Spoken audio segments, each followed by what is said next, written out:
देश के लिए खतरा बन चुकी है, ये बताया गया सुरेश चौहान जी की तरफ से। साथ ही साथ उन्होंने मां काली और भोजशाला का दर्शन भी किया। सुरेश चौहान जी के आगमन को लेकर क्षेत्र के राष्ट्र प्रेमियों में उत्साह का माहौल है। राजा भोज की नगरी में ये आयोजन हर वर्ष किया जाता है। इस कार्यक्रम में देश के वरिष्ठ नेता सुब्रमण्यम स्वामी और पुष्पेंद्र कुलश्रेष्ठ जैसी हस्तियां भी भाग ले चुकी हैं। लेकिन सवाल यह है कि सुरेश चौहान जी के पहुंचने से वहां के मुस्लिम समाज को दिक्कत हो रही है। चौहान जी के विरोध में मुस्लिम समाज ने बकायदा वहां के प्रशासन को एक पत्र सौंपकर इस कार्यक्रम को रद्द करने की मांग भी उठाई और इसी वजह से सुरक्षा के मद्देनजर धार के चप्पे चप्पे पर पुलिस बल को तैनात किया गया है। धार में ही सुरेश चौहान जी ने आज एक प्रेस कॉन्फ्रेंस को भी संबोधित किया।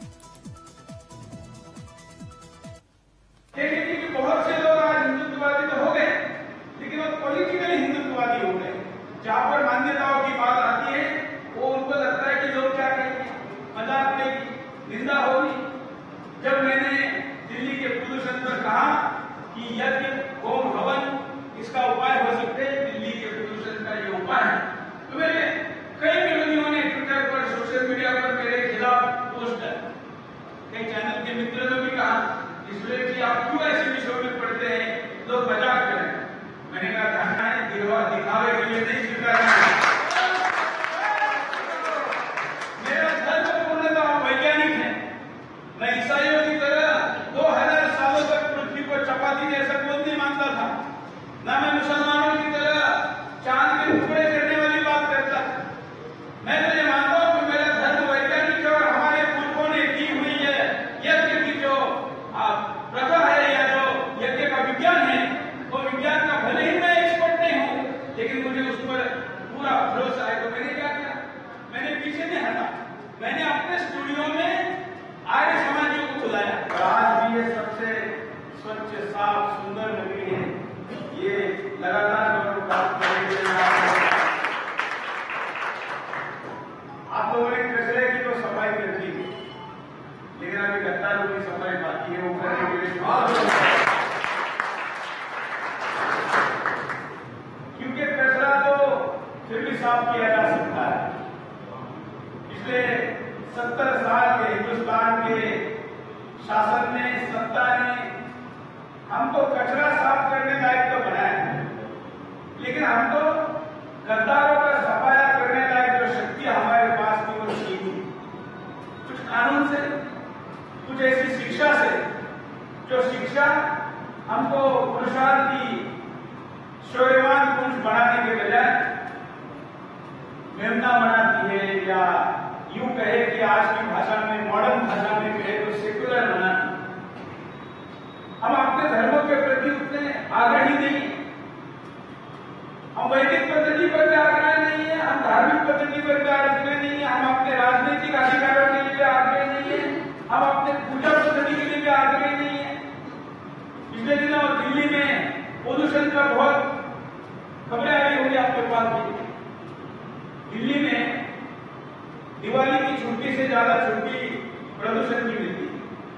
तो मैंने सोचा कि प्रदूषण, मैं इसका उदाहरण इसलिए दे रहा हूं कि हम एक ही शाला में थे, तो मैंने सोचा कि दिल्ली में जो प्रदूषण है वो प्रदूषण पहले भी होता था, तो हमारे पूर्वज क्या करते होंगे।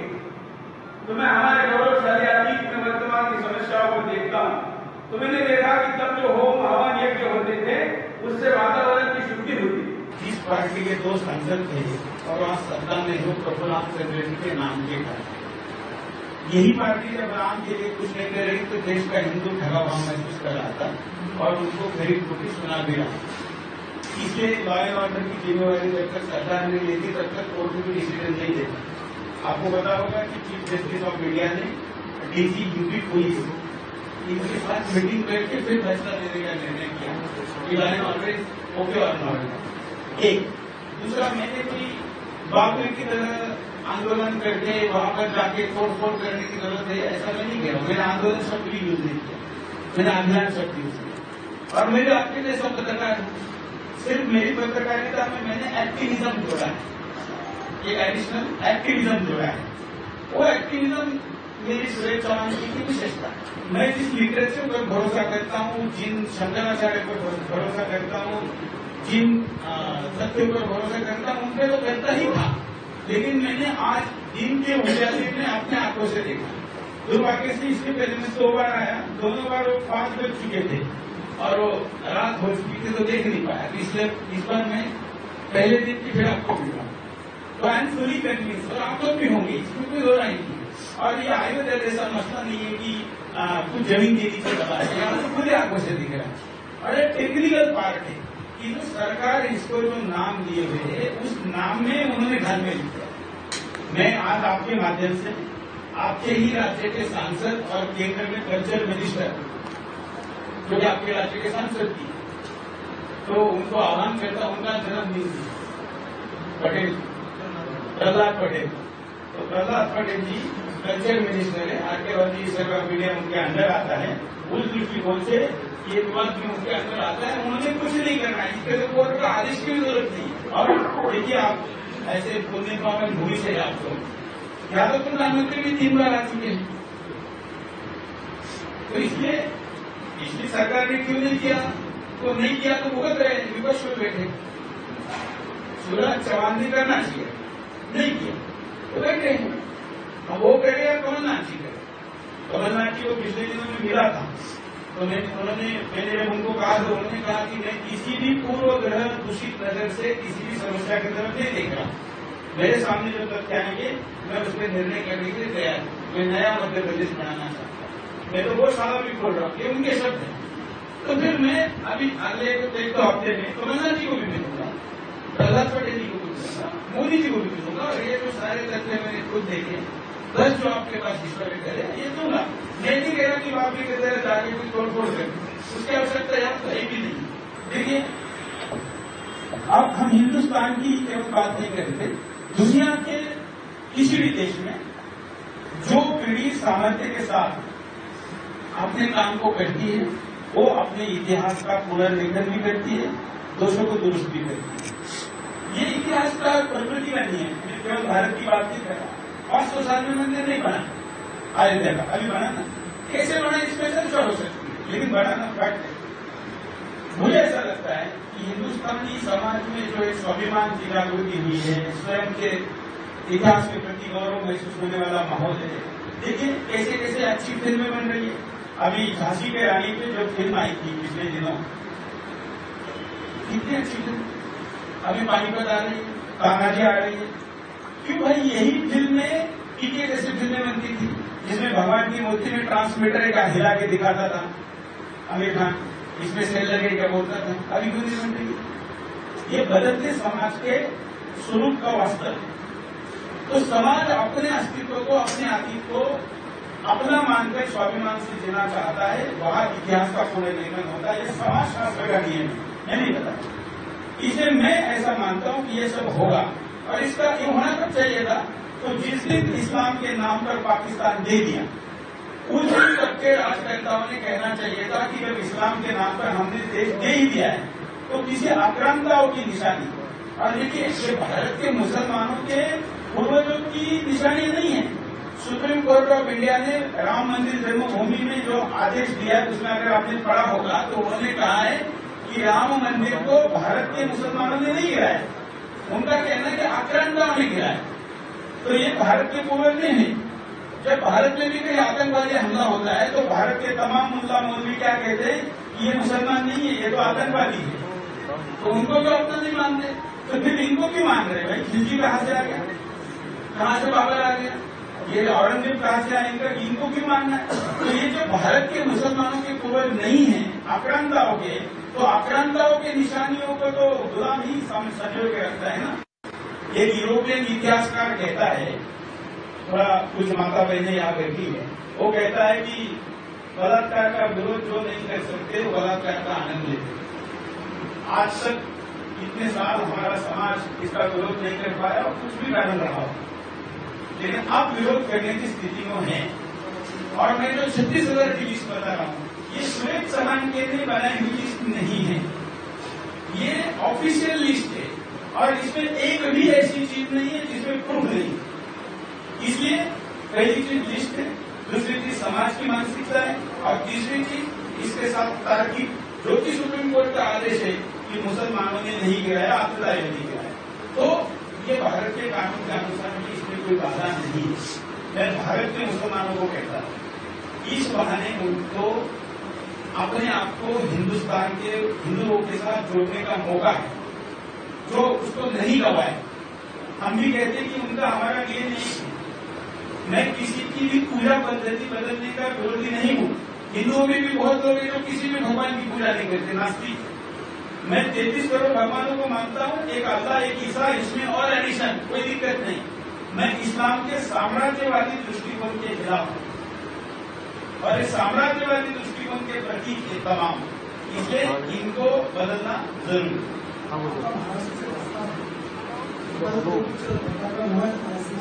नहीं, मैं कोई राजनीतिक आदमी नहीं हूँ। पत्रकार की नजर से मैं ये कहूँगा कि बाला साहब भी पत्रकार थे। संजय राउत को लेकर है ही आप अंतर पीड़ा तरीके का, लेकिन विचारों के लिए समझौता नहीं होना। अगर कोई कहेगा कि भाजपा ने किया था कश्मीर प्रमुख के साथ, तो भाजपा तो शिवसेना की कट्टर हिंदू थी, आप भी मानते। तो हम तो बाला साहब की शिवसेना को ज्यादा कट्टर हिंदू मानते थे और उससे भी ज्यादा मुझे बुरा लगा। राजनीतिक दृष्टिकोण से निर्णय करने का अधिकार है ही, चलो 5 साल 2 साल जो होना है। जो मातोश्री का वजन था, लोग मातोश्री पे जाते थे, वो अमित शाह हो, अडवाणी हो या देश के अब तक के 4 राष्ट्रपति वहां गए। और बाला साहब का वंशज कांग्रेस के 43 विधायकों के अध्यक्ष को मिलने हटे जाता है। ये कोई मेरे जैसे हिंदुत्ववादी व्यक्ति के लिए शान की बात नहीं। सुप्रीम कोर्ट ने तो वर्डिक्ट आया, इसके बाद देश में कम्युनल ऑर्गेनिक सामाजिक संस्था का आंदोलन बना है। आज की सरकार देखिए, हम सबने बनाया ना, देश बनाता है मतलब कौन बनाता, कोई बनाया थोड़ा, हमने भी बनाया। ये क्यों बनाया, इसके 2 पहलू। एक तो यहाँ का हिंदू समाज बड़ा ही शांति प्रिय है। 500 साल का इतना लंबा पीरियड, 1.5 लाख लोगों की बलिदान, उसके बावजूद उसने विजय का उन्माद नहीं फैला। आनंद हुआ सबको, लेकिन पटाखे नहीं छोड़े, सोशल मीडिया पोस्ट नहीं हो, मैंने लिखा, हमने लिखा ठीक है, देश ने तय किया है। कोई निर्णय होने के पहले अलग अलग राय हो सकती है, लेकिन निर्णय होने के बाद राय नहीं अलग। इसलिए मैं इसको ये देखता हूँ कि ये हिंदू समाज का मूलतः चरित्र है। लेकिन आखिर ऐसा क्या कारण रहा, ये किसके ऊपर, किसके डर से ये नहीं हुआ? तो मुसलमानों के अंदर जो कट्टरपंथी लोग हैं, उनके डर से ये नहीं हुआ। ये भी तो सच है ना। तो क्या वो सच कंधे पे लेके जीना है या खत्म करना? मैं आज बिहार के पवित्र भूमि से हिंदुस्तान के मुसलमानों का आह्वान करता हूं कि आप निर्णय करिए कि अपने आप को आप आक्रांताओं से जोड़ रहे हैं या यहाँ के अपने आप को कोटों से जोड़ रहे हैं। देखिए, आप कहेंगे कि मैं थोड़ी कठोर बात बोल रहा हूं, लेकिन ओवैसी जैसे व्यक्ति को हिंदुस्तान में राजनीतिक पार्टी चलाने का अधिकार ही नहीं देना। भारत की राजनीति एक ऐसी है, जो हमारा चुनाव आयोग का कोड ऑफ कंडक्ट है, वो कहता है कि धर्म के आधार पर आप मत वोट नहीं मांग सकते। फिर भी इस देश में एमआईएम का नाम क्या है? मुस्लिम है, उसके संगठन का नाम मुस्लिम है, उसका एजेंडा मुस्लिम है, मुसलमानों की बात करता है। अयोध्या के निर्णय के बाद पहले सुरेश चौहान को कोई कट्टर कहे, लेकिन मैंने कोई निगेटिव बात नहीं की, लेकिन ओवैसी ने की या नहीं की ना? तो फिर ऐसे आदमी को राजनीतिक दल चलाने का मौका क्यों दिया जाता? एक। दूसरा, वो कितने दलों का, कितने सांसदों का नेता है? इस वर्ष से उसके 2 हो गए, पहले 1 था। हम मीडिया वाले भी ये तय करें कि इस देश में इतने बड़े बड़े दल छोड़ के हम ऐसे एक सांसद के पार्टी को कितना स्पेस दे दें, हमने भी तय करना। इसलिए मुझे लगता है कि ओवैसी आज धार में बैठ के चर्चा उसकी इसलिए नहीं हो रही कि उसने कोई अच्छा काम किया, इसलिए हो रही कि उसने बुरा काम किया। तो बुरे काम करने वाले के लिए अगर देश का संविधान उसको सजा नहीं दे सकता, तो संविधान का आवश्यक बदलाव करना चाहिए। बाबा साहब अम्बेडकर ने कहा था कि संविधान का पुनर्लेखन आने वाली पीढ़ी उसकी क्षमता और उसके विवेक के आधार पर करेगी। तो वर्तमान पीढ़ी इस संविधान के परिप्रेक्ष्य में अगर ओवैसी को सजा नहीं दे सकती, तो वो संविधान का उल्टा अपमान है समझना। ये तो लेना चाहिए। आपको पता होगा, मैंने तो इलेक्शन कमीशन का फोन नंबर चला के कैंपेन चलाया था, और ओवैसी तो मुझे आने से ललता था कि हैदराबाद में आके दिखाऊं, हालांकि मैं हैदराबाद चाहता हूं, आपको पता चला होगा, यहाँ पर भी मैं ना आऊं इसके लिए कल कलेक्टर को आवेदन वगैरह दिया है, वीडियो जारी किया है कि सुरेश चौहान के को यहाँ आना न दे। मैं तो राजा भोज का वंशज हूँ, हमारी एक पीढ़ी महाराष्ट्र में चली गई, आज उधर रह रहा हूँ, लेकिन मैं परिवार वंश का हूँ। मेरी पूर्वों की भूमि में आने में कोई कठमुल्ला मुझे कैसे रोक सकता? वो हमारे लिए न्यूज नहीं है, हमारे लिए इस देश के संविधान को खतरे की घंटी है, इसलिए उसको न्यूज के एंगल से नहीं, खतरे की घंटी से एंगल से देखना नहीं। मुझे ऐसा लगता है कि केवल ये घटना नहीं, मैं इसको नकार भी नहीं रहा हूँ, स्वीकार इसलिए नहीं रहा हूँ कि देवेंद्र फडणवीस पर पिछले 5 साल में कोई आरोप नहीं लगा, जब उनके विरोधी उनके कोई आर्थिक आरोप नहीं लगा। और उद्धव ठाकरे जी व्यक्तिगत तौर पर बहुत अच्छे छवि के, सब हृदय के, बहुत इनोसेंट व्यक्ति है, मैं इनोसेंट शब्द यूज कर रहा हूँ, बहुत सच्चे व्यक्ति, इसमें कोई दो राय नहीं। अब उनके पास के लोगों ने क्या करवाया उनका विषय, मतलब मैंने अपना जो मत रखा है उनको एसएमएस करके बोला है, मैं अपने बोल रहा ऐसा नहीं, मैंने उनको एसएमएस करके बोला। रही बात आपके निर्णय की, तो शिवसेना भाजपा दोनों ही थोड़े थोड़े सेकुलर हो गए, इस कारण ये अलायंस टूटा है, दूसरा कुछ कारण नहीं है। देखिए मैं तो ऐसा कहता हूँ कि जनसंख्या नियंत्रण का मुद्दा इस वक्त इस देश में किसी भी मुद्दे से, 3 तलाक तो छोड़िए, मैं कहता हूँ किसी भी मुद्दे, इकोनॉमी से भी बड़ा, क्योंकि इकोनॉमी भी जनसंख्या से असर कर रही है। मैं यहाँ यात्रा लेके आया था आपके शहर में, 70 दिन 20,000 किलोमीटर मैंने हिंदुस्तान की यात्रा की, 6,500 करोड़ मिस कॉल और सिग्नेचर मैंने एकत्र किए। विश्व के इतिहास में किसी भी कानून के लिए 6.25 करोड़ लोगों का समर्थन नहीं मिला है, और आपको उसका परिणाम भी दिखाई दे रहा होगा कि मोदी जी ने अपने शब्द बदल दिए। पहले वो कहते थे कि पॉपुलेशन हमारी स्ट्रेंथ है, अभी वो भी कहने लगे हैं कि छोटा परिवार रखना भी देशभक्ति है। तो वो उसको 3 तलाक तो छोटा विषय, वो तो उनका एक सामाजिक कुरीति का विषय है मुस्लिम समाज के लिए। लेकिन जनसंख्या तो पूरे हिंदुस्तान के लिए, और हिंदुस्तान का आकार इतना बड़ा है कि विश्व के लिए जरूरी है। मैं जिस शहर से आया हूँ दिल्ली से, आपको पता होगा सारे त्योहारों को मिलकर जितनी छुट्टियां स्कूलों में बच्चों को मिलती है ना, उससे ज्यादा छुट्टियां पोल्यूशन के कारण मिलती है, और इवेंट चलाना पड़ रहा है, 3 में से 2 बच्चों को सांस की बीमारी है।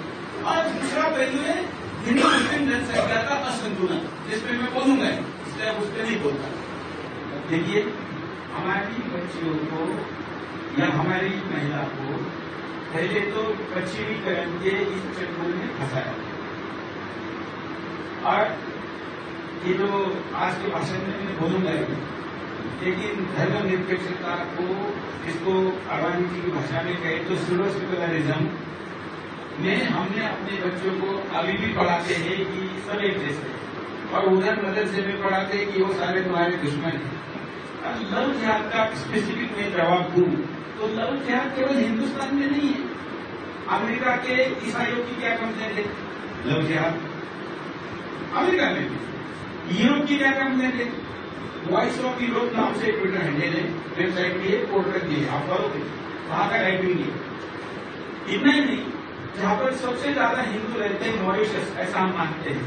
अभी 6 महीने पहले मैंने मॉरिशस के हिंदुओं के कार्यक्रम किया, वहां पर रैपिडली हिंदू घट रहा है, और ज्यादा से ज्यादा 10 साल बाद जिसको हिंदू कंट्री कहा जाता था वो मॉरिशस इस्लामिक कंट्री। कितने? केवल 10 साल, हम भी फिर मिलेंगे कितने साल।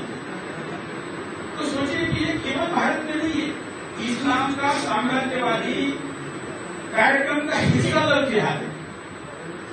वो पाकिस्तान में भी हो रहा है, बांग्लादेश में भी हो रहा है, हिंदुस्तान में भी हो रहा है, क्योंकि वो आपको और मेरी बहन को शिकार के नजर से देख रहा है, प्रेमिका की नजर। हमारी बहन उसके तरफ देखते समय तो वो फिल्मी लव है ना, जो जिसको क्या बोले जुनून, वो वाला एंगल है, लेकिन वो तो शिकार की तरफ। अगर शिकार नहीं होता तो लव जिहाद के 95% केसेस में लड़की को छोड़ के दूसरी शादी नहीं होती।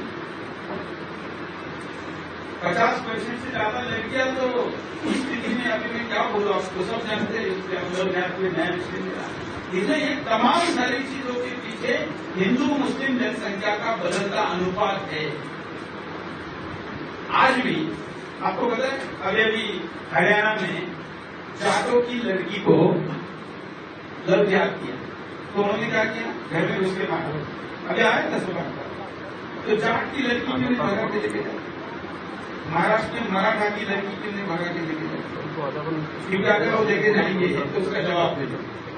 इसने सॉल्व करके हमारा अग्रवाल समाज या व्यापारी समाज, जैन समाज, उसको भी प्राइवेट कह सकते हैं, क्योंकि वो उस तरीके से प्रतिक्रिया नहीं दे सकते। ये ठीक है। और भी कुछ होती है कुछ लिखे तो मैं नहीं, मोदी जी कहते हैं इस देश के राजनीतिक नेतृत्व में कभी भी हिंदू राष्ट्र नहीं, हिंदू राष्ट्र राजनीतिक कंसेप्ट ही नहीं, हिंदू राष्ट्र एक सांस्कृतिक कंसेप्ट है। और हिंदू राष्ट्र में डॉक्टर हेडगेवार जी का संक्षेप हूं, इसलिए डॉक्टर हेडगेवार जी कहते हिंदू राष्ट्र था, हिंदू राष्ट्र है, हिंदू राष्ट्र रहेगा। ये हिंदू राष्ट्र हमसे कोई छीन ना ले, इसलिए प्रयास करें। और मोदी जी के रहते इसको छीनने की किसी ने हिम्मत नहीं। आज मैं ऑप्शन नहीं बताऊंगा, देखिए बातों की भूत बातों से नहीं मानता, बहुत संक्षिप्त में बोलना, इसलिए बड़े शब्द में बोल रहा हूँ। कानून ही इसका उपाय है। और जिस देश में कानून से चलने वाली सत्ता ऐसा मानते हुए कानून से को डर लाइए, जो नहीं पालेगा उसका देखा जाएगा। इसलिए उसका शॉर्ट एक ही सोल्यूशन है। देखिए साधु संत, आपका सवाल सुनूंगा। देखिए साधु संत जो है वो इस देश की हिंदू संस्कृति और हिंदू समाज की रीढ़ की हड्डी। इस देश में ईसाई फैलाना चाहने वाले, इस देश में धर्मांतरण करना चाहने वाले, उनके राह का सबसे बड़ा रोड़ा साधु संत है। क्योंकि अपना सब कुछ छोड़ के वो समाज में जाके कथाएं, प्रवचन, भजन, कीर्तन करते हैं, जिस कारण हिंदू समाज अपने धर्म के साथ जुड़ा है। हिंदू समाज की शिकार अगर करनी है तो हिंदू समाज के शिकार करने के पहले खड़ा जो साधु है उसकी शिकार करना जरूरी है, इसलिए ये हुआ।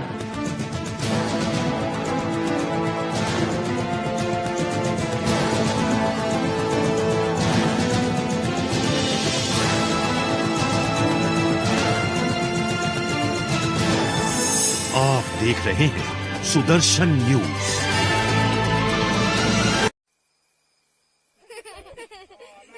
अरे लड़कियों सुत जाओ, बिहाने उठना है जल्दी खेत जाने के लिए। अरे दीदी चल के लो दिन, जब बिहाने सूरज उगने के पहले खेत जाना पड़ता था। वो देखो शौचालय ई कब हुआ भौजी? 2 साल पहले। और वो देखो उज्ज्वला, आहा पूरा घर चमक रहा है। पहले तो ऐसा नहीं था। राज कहाँ छुपा रखा है भौजी? मुट्ठी में। दिखाओ दिखाओ।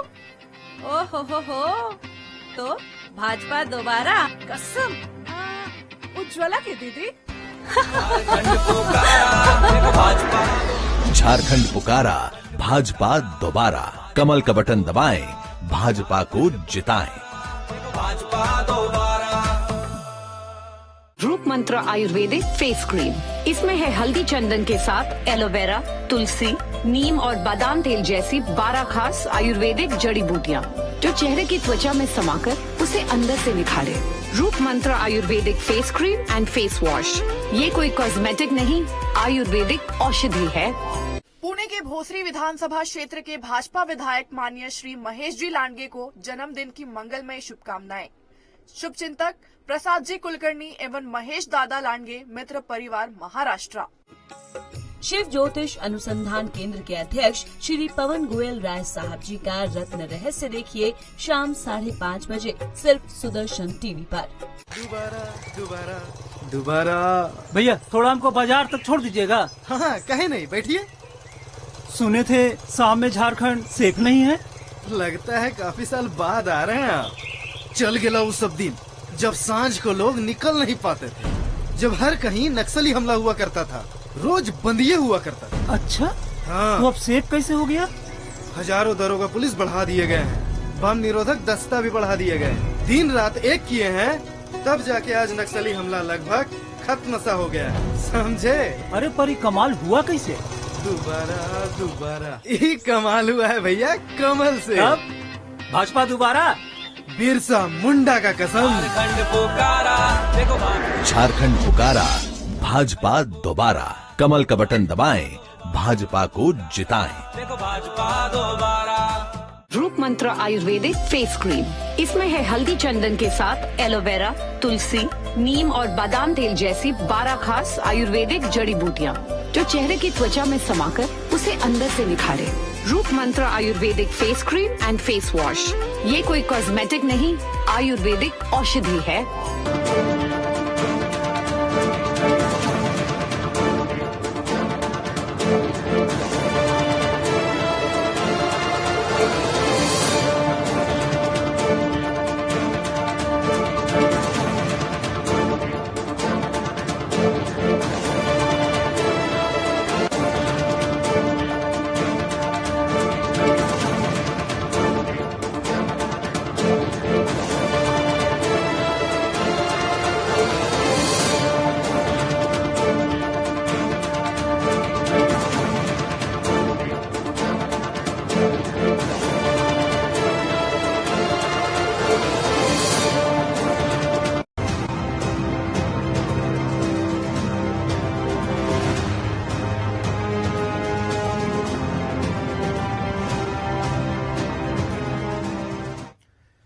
नमस्कार, आप देख रहे हैं सुदर्शन न्यूज और आपके साथ मैं हूं दीपक कुमार। बात